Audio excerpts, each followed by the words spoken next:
అలాగే అనేక సీనియర్ జర్నలిస్టులు చెప్పారు, మీడియా చెప్పింది.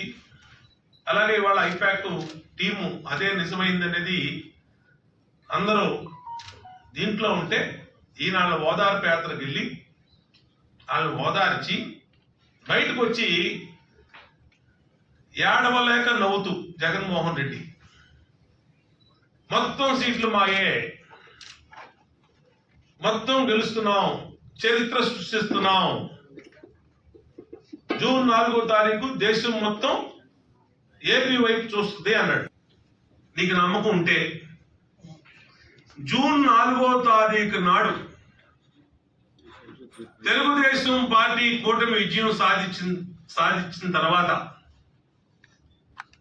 నీ భాషలో చెప్పాలంటే తెలుగుదేశం విజయం సాధిస్తే నా వైసీపీని మూసేస్తానని చెప్పి ఎందుకు మాట్లాడవు నువ్వు? మరి గెలుస్తున్నానని చెప్పావు, ఏకపక్ష విజయం అని చెప్పావు, సీట్లన్నీ 175 సీట్లు నీకే అని చెప్పావు.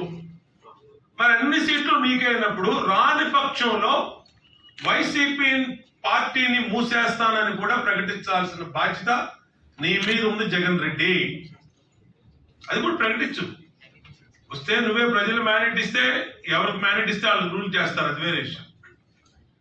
175 సీట్లు నీదే అంటున్నావు, చరిత్ర సృష్టిస్తున్నావు అంటున్నావు, తిరగరాస్తున్నావు అంటున్నావు, ఏదేదో పెద్ద పెద్ద కోతలన్నీ కోసావు నేను ఐపాక్ ఆఫీస్లో.